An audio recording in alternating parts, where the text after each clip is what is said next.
শুভ সকাল বন্ধুরা, আমি সুষমা চলে আসলাম এমএস লাইফস্টাইলের নতুন একটি ব্লগ ভিডিও নিয়ে। আজকে হচ্ছে পয়লা বৈশাখ, তা পুজো দিয়েই কিন্তু ভিডিওটি আমি শুরু করছি।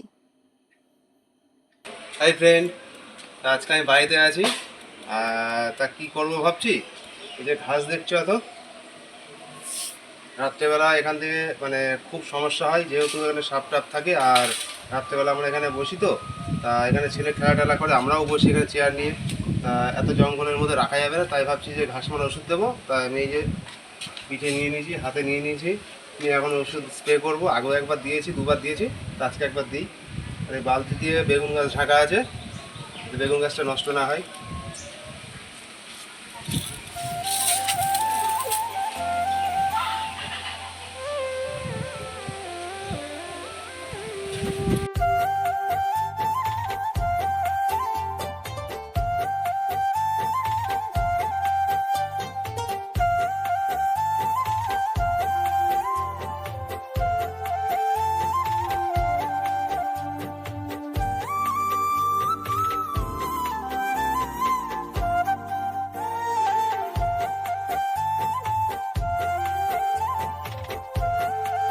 রান্নাঘরে রান্না কিন্তু বসিয়ে দিয়েছি। হাঁড়িতে কিন্তু ভাতটা ফুটে গেছে, একটু নেড়ে নিলাম। তারপরে দেখো এদিকে নিয়ে এসছে চিকেন। তা চিকেনটা আমি গামলার মধ্যে নিয়ে নিয়েছি, আর তারপরে কিন্তু সুন্দর করে পরিষ্কার করে ধুয়ে নিয়ে আমি ম্যারিনেট করতে বসে পড়েছি। কারণ চিকেনটা একটু ম্যারিনেট করে বেশিক্ষণ রেখে দিলেই কিন্তু ভালো হয়। আজকে পয়লা বৈশাখ, তা আজকের দিনে সকল বন্ধুরাই হয়তো বাড়িতে খুব সুন্দর সুন্দর রান্না করছো, আর একসাথে পরিবারের সবাই মিলে খাওয়া দাওয়া করছো। ঠিক তেমনি আমরাও কিন্তু সুন্দর সুন্দর মেনু রান্না করছি, আর সমস্তটাই তোমাদের সামনে তুলে ধরছি। আর পরিবারের সকলে মিলে কিন্তু একসাথে আমরা খাওয়া দাওয়া করব।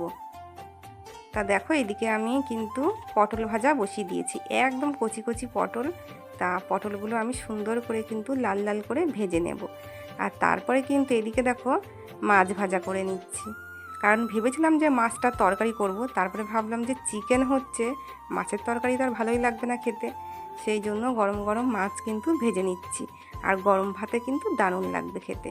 তারপরে কিন্তু মাছের একটু ডিম ছিল, সেই ডিমটাও কিন্তু আমি সুন্দর করে ভেজে নিচ্ছি। মাছের ডিম ভাজা হয়ে গেলে তুলে নেব। তারপরে কিন্তু কড়াইটা আমি ভালো করে ধুয়ে নিয়েছিলাম, নিয়ে বেশি করে একটু সর্ষের তেল দিয়ে দিয়েছি। তারপরে কিন্তু চিকেনের জন্য আলুগুলো আমি লাল লাল করে ভেজে তুলে নিয়েছি। তারপরে ওই তেলের মধ্যেই কিন্তু তেজপাতা, জিরে ফোড়ন, শুকনো লঙ্কা আর পেঁয়াজ কুচি দিয়ে দিয়েছি। দিয়ে একটু ভাজা ভাজা করে নিয়ে ম্যারিনেট করা চিকেনটা আমি দিয়ে দিয়েছি কড়াইতে। এবার ভালো করে কষিয়ে নিয়ে কিন্তু জল দিয়ে ঢাকা দিয়ে দেব। তা দেখো ঢাকনাটা তুলে আমি দেখিয়ে দিলাম, চিকেনটা পুরো টকবক করে ফুটছে, আর কালারটাও কিন্তু খুব সুন্দর এসেছে। চিকেনটা আমি একটু ঝোল ঝোল রাখবো, তাহলে কিন্তু খেতে খুবই ভালো লাগবে। আর এদিকে কিন্তু আমি সজনে ডাঁটা সর্ষে বাটা করছি, এটা আমাদের গাছের সজনে ডাঁটা। তারপরে দেখো রান্না বান্না করে নিয়ে কিন্তু ঘরে চলে এসেছি। আর আমি যেই নাইটিটা পরেছি এটা কিন্তু শ্বশুরবাড়ির তরফ থেকে আমাকে দিয়েছে পয়লা বৈশাখে। তা নতুন ড্রেস পরে পরিবারের সকলে মিলে কিন্তু আজকে জমিয়ে আমরা খাওয়া দাওয়া করব। শ্বশুর শাশুড়িকে কিন্তু তোমাদেরকে দেখাইনি, কারণ তারা ভিডিওতে অত আসতে চায় না, সেই জন্য আমি তাদেরকে দেখাইনি। তাদের কিন্তু খাওয়া হয়ে গেছে, আর আমরা কিন্তু এখন চলে এসেছি খেতে। আর প্রচুর দেরি হয়ে গেছে, আজকে পুরো 3টে বাজে, 3টের সময় আমরা খেতে বসবো। কি কি রান্না করেছি তোমাদেরকে দেখিয়ে দিচ্ছি সবটাই। হাঁড়িতে রয়েছে গরম ভাত, এদিকে পটল ভাজা, মাছ ভাজা, মাছের ডিম ভাজা, আর এদিকে হচ্ছে দেখো সজনে ডাঁটা চচ্চড়ি, চিকেন, তার সাথে কিন্তু আছে মিষ্টি। মিষ্টি নিয়ে এসছে, আর আজকে কিন্তু আমি ফল মিষ্টি দিয়েই পুজো দিয়েছি। আর মিষ্টি আছে, আমরা দুপুরে খাওয়া দাওয়ার পর খাবো। তা ভালোই হলো জমিয়ে খাওয়াটা। এরপর খাওয়া দাওয়া করে বাসন টাসন সব মেজে নিয়ে জামা কাপড় ছিল কিছু তুলে রেখে আমি কিন্তু শুয়ে পড়েছিলাম।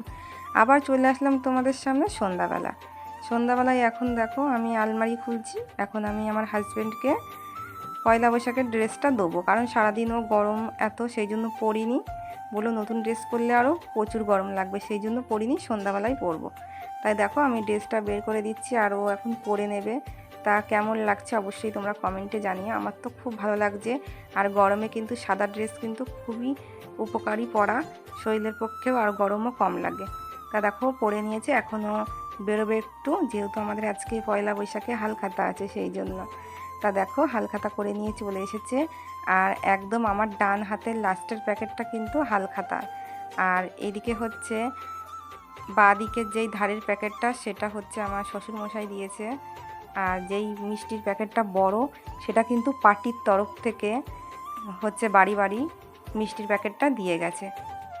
অনেক মিষ্টি হয়ে গেছে, তাই ভাবলাম যে এত মিষ্টি তো খাওয়া সম্ভব হবে না, তা ফ্রিজে রেখে দুদিন ধরে খাওয়া যাবে।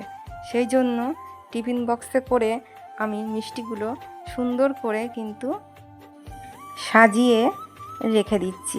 তা দেখো এখানে অনেক ধরনের মিষ্টি, তা মিষ্টিগুলো খেতে কিন্তু খুব ভালো ছিল।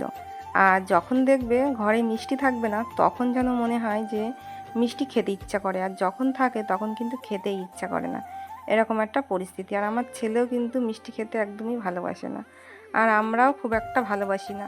তা মিষ্টিগুলো বাড়ির সকলে মিলে কিন্তু দুদিন ধরেই খাওয়া হয়েছে। তা এবারে কিন্তু ফ্রিজে রেখে দেবো। আর রাতের খাওয়া দাওয়া কিন্তু সব কমপ্লিট হয়ে গেছে। রাতের খাওয়া দাওয়া কমপ্লিট করেই এগুলো আমি গোছাতে বসেছি। তা আজকের আমার ভিডিওটি কেমন লাগলো বন্ধুরা অবশ্যই কমেন্টের মাধ্যমে তোমরা জানিও। আর ভালো থেকো, সুস্থ থেকো সকলেই। নতুন ভিডিও নিয়ে আমি তোমাদের সামনে আবারও হাজির হব। আর কি বলো তো বন্ধুরা, ভিডিও আমার করা থাকে কিন্তু আমি ভয়েসের জন্য দিতে পারি না, এত অসুবিধা হয় ভয়েস দিতে, প্রচুর আওয়াজ হয় চারিদিক থেকে। আর এত আওয়াজের মধ্যে না ভিডিওতে ভয়েস দিলে সেই ভিডিওটা শুনতেও ভালো লাগে না, সেই জন্য আমার ভয়েসের অভাবে ভিডিও আমি দিতে পারি না তোমাদের কাছে রেগুলার, নাহলে ভিডিও আমার প্রচুর জমে আছে। দেখো পয়লা বৈশাখ কবে হয়েছে সেই ভিডিওটা আমি আজকে ছাড়ছি, তাও ভয়েস ভালো হয়নি, আমার প্রচুর আওয়াজ আসছে চারিদিক থেকে। কি বলো তো বন্ধুরা, মানে মানুষ না কারোর ভালো দেখতে পারে না, আমি একটা কি বলবো, মানে ভয়েস দিতে পারি না। তোমরা হয়তো আশা করি বুঝতে পারছো, যারা ভিডিও করো তারা জানো, তাদের সাথে এই সমস্যাটা হয়। তা দেখো আমার ফ্রিজে কিন্তু আমি রেখে দিয়েছি।